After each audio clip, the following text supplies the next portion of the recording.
Membros da Comissão de Assuntos Econômicos vão se reunir amanhã para a votação do texto da reforma trabalhista. A semana começa com os olhos voltados para o Senado. É que entre as atividades da Casa está agendada a votação da proposta de reforma trabalhista na Comissão de Assuntos Econômicos. O senador Ricardo Ferraço, relator da matéria, é a favor da aprovação da reforma sem modificar o texto enviado pela Câmara dos Deputados. Ele apenas recomenda que a Presidência da República vete 6 pontos da proposta e ainda elabore uma medida provisória para regulamentar alguns aspectos da reforma. Um dos pontos a ser vetado diz respeito à trabalhadora gestante e lactante em ambiente insalubre. O texto prevê que a trabalhadora gestante seja afastada automaticamente das atividades insalubres de grau máximo e, nos casos que envolvem insalubridade em graus menores, o afastamento seja feito por meio de um pedido médico. Outro veto que também está em discussão é sobre a alteração que prevê a possibilidade de acordo individual para a jornada de 12 por 36 horas, em que o empregado trabalha 12 horas seguidas e descansa as 36 horas seguintes.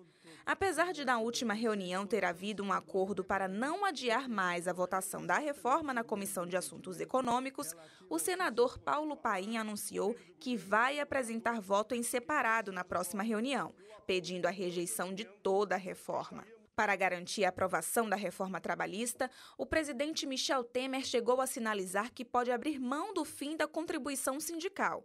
A decisão foi tomada para diminuir a resistência de centrais sindicais.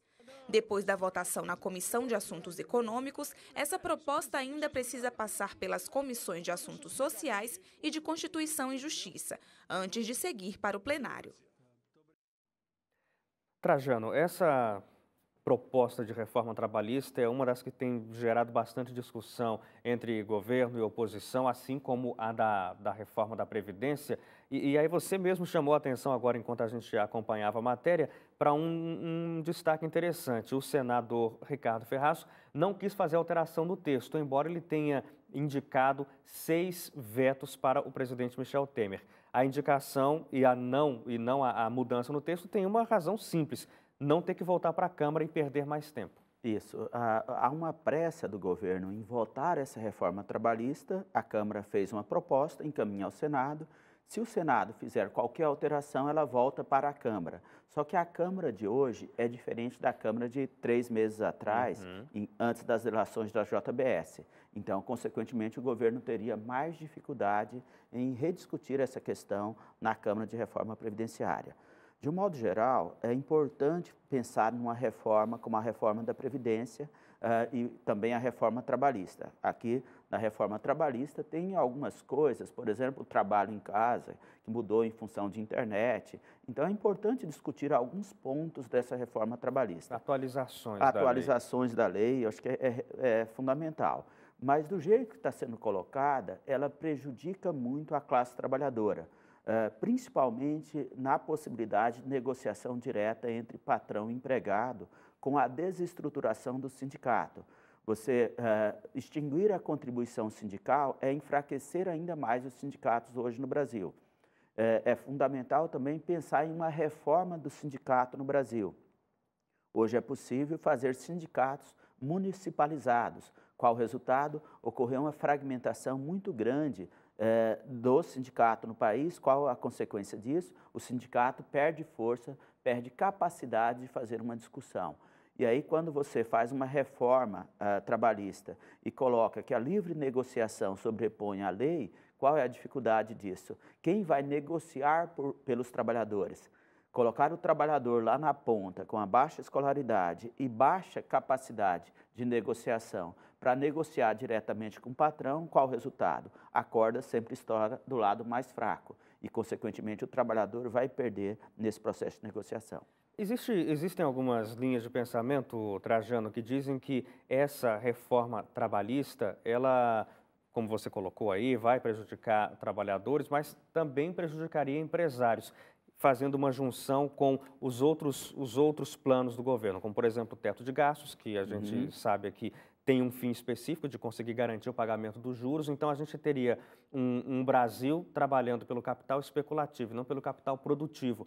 E nesse ponto, inclusive, a reforma trabalhista colaboraria para a deterioração ainda maior de empresas, de indústria, de comércio. Isso, você concorda com isso? Eu concordo, sim, exatamente. Acho que esse é o ponto central. Ao meu ver, essa discussão de reforma trabalhista deveria ser jogada para o próximo mandato do presidente da República e o próximo Congresso. Não é uma coisa assim urgente para ser feito já agora.